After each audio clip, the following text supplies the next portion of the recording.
In the meanwhile, RPG Life Sciences also reported its numbers a while ago. Ajit Chauhan, MD of RPG Life Sciences, now with us. Thanks for joining us, sir. If you can first tell us what you've delivered in your Q4 numbers in terms of your revenue and also the EBITDA performance.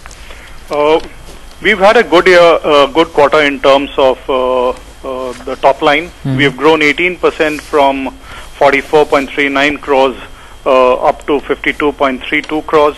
Okay. If we look at our PAT numbers, the net profit, we have grown 16% up from 3.74 crores to 4.33 crores.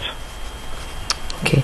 How did your margins do? I think for the 9 months your margins saw some pressure. They had fallen from about 17% to a little south of 16%.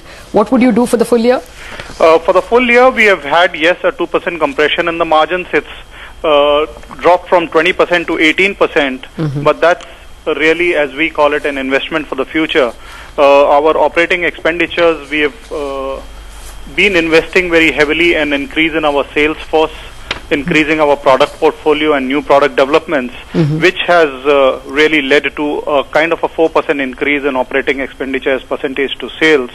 So at the contribution level, it is higher, but with a higher operating expenditure, the EBITDA is 2% down as percentage to sales. Can you give us some more details about your sales breakup? How much did formulations business grow? How much did generics grow? And how much did the biotech business grow? Yes. In terms of our APIs, it's been a star performer this year. It's grown top line of 23%. It's grown from 39 crores up to almost about 49 crores. And it has a wonderful performance in terms of PAT. From about break-evens, it has moved to a profitability of almost about 5.2 crores. So bulk drugs, through our new product launches and geographical expansion, is what we had focused in during the year. It's had a resounding result, and it's performed wonderfully well. In terms of our generics division, it's done well. It's grown 12%. The bottom line has been flat.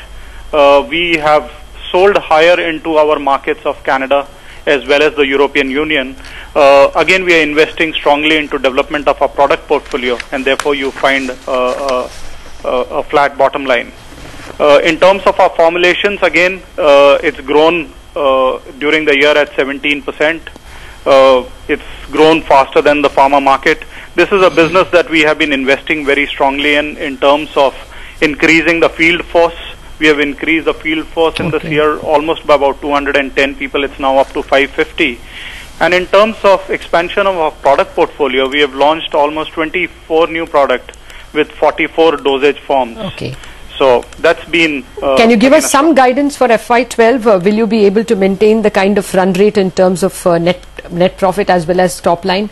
Or will you do better, considering that you said that this year you've made some investments? I do expect to grow stronger than the market. This year, as I said, top line is 15% up and bottom line is 18% up.